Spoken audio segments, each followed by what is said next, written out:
Hi friends, நான் தான் உங்கள் டிங்கு. இன்றைக்கி ஒரு குட்டி கதை சொல்ல போகிறேன். என் வாழ்க்கையில் பயன்படுத்துகிறவங்க பயன்படுத்திக்கங்க. வாங்க கதைக்குள்ளே போகலாம். ஒரு பெரிய காடு. அந்த காட்டில் பார்த்தீங்கன்னா ஒரு சின்னதாக ஒரு கழுதை. அந்த கழுதைக்கு எல்லோரும் சிங்கத்தை பற்றி நிறையா சொல்கிறாங்க. ஒரு நாள் சிங்கத்தை அந்த கழுதை நேரில் பார்க்குது. சிங்கத்தோட ரொம்ப பிடிச்சி போச்சு. சிங்கத்தோட முடி, சிங்கத்தோட பார்வை, சிங்கத்தோட பல், அதோட கர்ஜனை எல்லாமே அதுக்கு ரொம்ப பிடிச்சிருச்சு.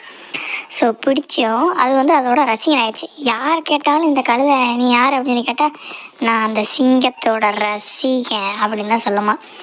ஸோ அது மாதிரி நடக்குதான், அது மாதிரி சிரிக்குதான், அது மாதிரி அது மாதிரி கர்ஜிக்குதான். இந்த மாதிரி எல்லாமே சிங்கம் மாதிரியே பண்ணிக்கிட்டு இருக்குதான். ஒரு நாள் என்ன ஆயிடுச்சுன்னா, அந்த குட்டி கழுதை இருக்குல்லையா, கொஞ்சம் கொஞ்சமாக வளர்ந்து பெரிய கழுதை ஆயிடுச்சான். பெரிய கழுதை ஆனோன்னா அது என்ன சொல்லுதான், நான் அந்த சிங்கத்தை விட பெரிய ஆள் அப்படின்னு சொல்லிடுச்சான்.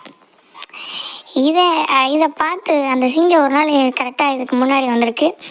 ஸோ இது சொல்லும்போது பார்த்தீங்கன்னா அந்த சிங்கம் என்ன பண்ணியிருக்கோம், ஒன்றும் பண்ணல, அப்படியே சிரிச்சுக்கிட்டே போச்சான்.